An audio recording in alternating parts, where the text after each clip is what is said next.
పితా పుత్ర పవిత్రాత్మ నామమున ఆమెన్.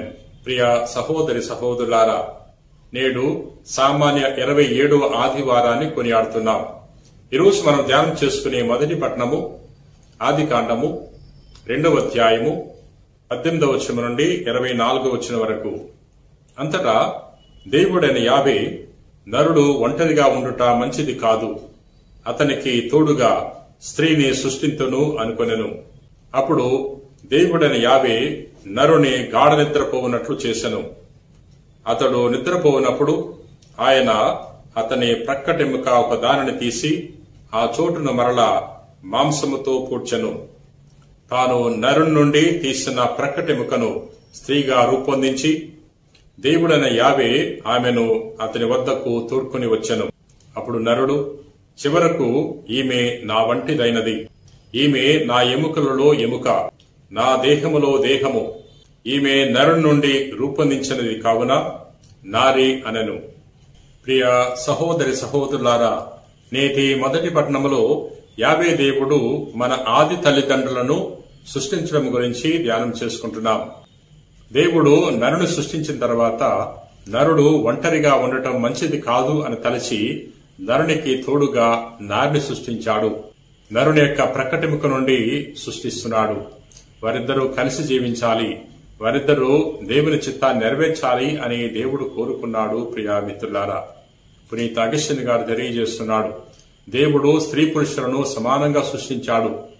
పురుషుడు స్త్రీ కంటే ఎక్కువ కాదు, తక్కువ కాదు, స్త్రీ పురుషుడి కంటే తక్కువ కాదు, ఎక్కువ కాదు అనే విషయాన్ని తెలియజేస్తున్నాడు. స్త్రీ నరుని శిరస్సు నుండి సృష్టింపబడలేదు, పాదాల నుండి కూడా సృష్టింపబడలేదు. ఒకవేళ ఆమె శిరస్సు నుండి సృష్టింపబడితే నరుని మీద పెత్తనం చలాయించేదేమో. పాదాల నుండి సృష్టింపబడితే ఆమె నరుని యొక్క పాదదాసిగా జీవించేదేమో. దేవుడు స్త్రీని నరుని ప్రక్కటెముక నుండి సృష్టిస్తున్నాడు. నరునికి ప్రక్కనే ఉండటానికి, నరునికి తోడుగా ఉండటానికి, నరుని యొక్క జీవిత భాగస్వామిగా జీవించటానికి దేవుడు సృష్టిస్తున్నాడు. ఈ విధంగా ఆదిలో దేవుడు ఆది దంపతుల యొక్క వివాహాన్ని చేస్తున్నాడు. ప్రియ సహోదరి సహోదరులారా, వివాహము పవిత్రమైన బంధము, వివాహము జీవితకాల బంధము, శాశ్వతమైన బంధము, వివాహము దివ్య సంస్కారము, వివాహము దేవుని యొక్క ఏర్పాటు.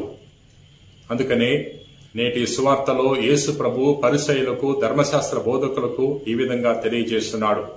పురుషుడు తల్లిదండ్రులను విడనాడి ఆలిని హత్తుకుని ఉండను.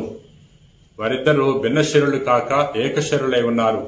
దేవుడు జతపరిచిన జంటను మానవ మాత్రుడు వేరుపరపరాదు అని తెలియజేస్తున్నాడు. భార్య భర్తలు జీవితాంతం కలిసే ఉండాలి, వారు విడిపోకూడదు అని ప్రభు తెలియజేస్తున్నాడు. పునీత పౌలు ఎఫెసీయులకు రాసిన లేఖ 5వ అధ్యాయములో దంపతుల మధ్య ఎటువంటి సంబంధం ఉండాలో మనం చదువుకుంటున్నాం. దంపతులు క్రీస్తు శ్రీసభ మధ్య ఎటువంటి సంబంధం ఉందో అటువంటి సంబంధాన్ని ఏర్పాటు చేసుకోవాలి. క్రీస్తు శ్రీసభను ప్రేమించాడు, శ్రీసభ కొరకు త్యాగం చేశాడు. అదేవిధముగా భర్త కూడా భార్యను ప్రేమించాలి, గౌరవించాలి, త్యాగం చేయాలి. భార్య భర్తను ప్రేమించాలి, గౌరవించాలి, విధేయత చూపించాలి. ప్రియ సహోదరి సహోదరులారా, నేటి సమాజంలో దంపతుల మధ్య అనేక సమస్యలు మనం చూస్తున్నాం. అవగాహన లోపాలను చూస్తున్నాం. ఒకరి మీద ఒకరు నమ్మకం లేని పరిస్థితిని మనం చూస్తున్నాం. ఆర్థిక సమస్యలు వారి మధ్య తలెత్తడం మనం చూస్తున్నాం. ఈ సమస్యలను వారు పరిష్కరించుకోవాలంటే వారు ప్రభు చెంత చేరాలి.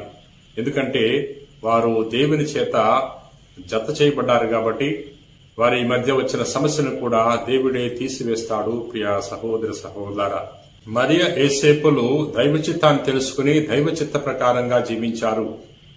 అదేవిధముగా మన సమాజంలోని దంపతులు కూడా తమ చిత్తాన్ని పక్కన పెట్టి దైవ చిత్తం ఏంటో తెలుసుకుని దైవ చిత్త ప్రకారంగా జీవించటానికి ప్రయత్నం చేయాలి. ప్రియ సహోదరి సహోదరులారా, మరి యేసేపులు యేసు ప్రభుని ఏ విధంగా అయితే పెంచి పెద్ద చేశారో అదేవిధముగా మన సమాజంలో ఉన్న దంపతులు బిడ్డలను దైవ చిత్త ప్రకారంగా పెంచి పెద్ద చేయాలి, ప్రయోజకులు చేయాలి. ప్రియ మిత్రులారా, కుటుంబంలో శాంతి ఉన్నప్పుడు సమాజంలో కూడా శాంతి ఉంటుంది.